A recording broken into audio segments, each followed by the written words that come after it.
If you need to recover your Zoho Books account, but no longer have access to your email, follow these steps to regain access quickly. Step 1. Visit the Zoho Books login page. Go to the official Zoho Books website and navigate to the login page.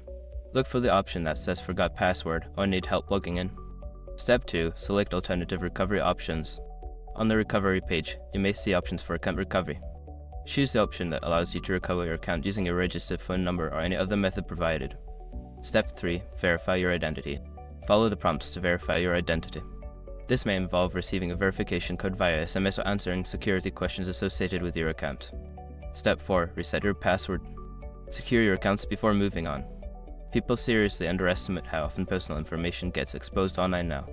Use SROC to monitor your accounts 24/7 and get notified immediately if your data gets leaked somewhere. It runs in the background, constantly scanning billions of breached records.